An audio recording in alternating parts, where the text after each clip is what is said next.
আসসালামু আলাইকুম। তো আজকে আমরা চলে আসছি সিঙ্গাপুরের বাগেরহাটের ৬০ গম্বুজ মসজিদের এখানে। আমরা সিঙ্গাপুরের একটা মনোরম পরিবেশের এই যে ৬০ গম্বুজ মসজিদের এরিয়াতে আছি। তো আমরা সকাল সকাল এই সিঙ্গাপুরের উদ্দেশ্যে রওনা হয়েছি ঢাকা থেকে। তো ঢাকা থেকে আমরা খুব সুন্দরভাবে আসছি এবং এখন প্রায় বাজে হলো ৭টা, প্রায় ৮টার কাছাকাছি। তো ৮টায় আমরা এই সিঙ্গাপুরের বাগেরহাটের সেই ৬০ গম্বুজ মসজিদে উঠলাম। তো এটা বিখ্যাত কী কারণে, এটা আমরা ছোটোকালে পড়েছি যে এটা ৬০টা গম্বুজের জন্য বিখ্যাত।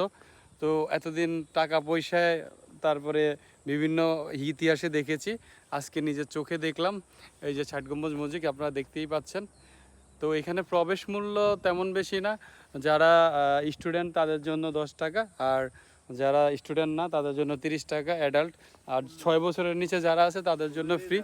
যদিও আমরা ঢোকার সময় ওনাকে একটা স্টুডেন্ট কাটার জন্য বলছিলাম, তো উনি সর্বোপরি কাটতে রাজি হয়েছে, বাট আমাদের যেই টাকাটা দিয়েছি ওনার কাছে ভাঙতে ছিল না সকাল সকাল, তো বললো যাওয়ার সময় দিয়ে যাওয়ার জন্য। তো আপনারা এই সিঙ্গাপুরের এই লোকেশনটা আসবেন, এসে ৬০ গম্বুজ মসজিদটা দেখে যাবেন। ততক্ষণ পর্যন্ত সবাই ভালো থাকুন, ধন্যবাদ।